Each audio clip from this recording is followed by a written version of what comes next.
పీర్ల పండుగను రాష్ట్ర పండుగగా గుర్తించాలని కోరుతూ పీర్ల పండుగ నిర్వాహకుల సంఘం నాయకులు రాష్ట్ర మైనారిటీ వెల్ఫేర్ మంత్రి మహమ్మద్ అజారుద్దీన్ కి వినతి పత్రం సమర్పించారు.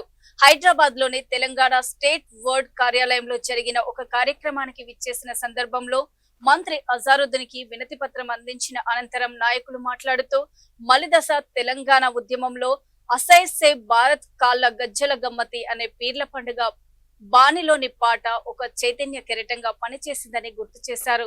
మత సామరస్యానికి, సహోదరత్వానికి, అమరత్వ స్ఫూర్తికి, పోరాట వారసత్వానికి పీర్ల పండుగ పూర్తి దాయకమని తెలిపారు.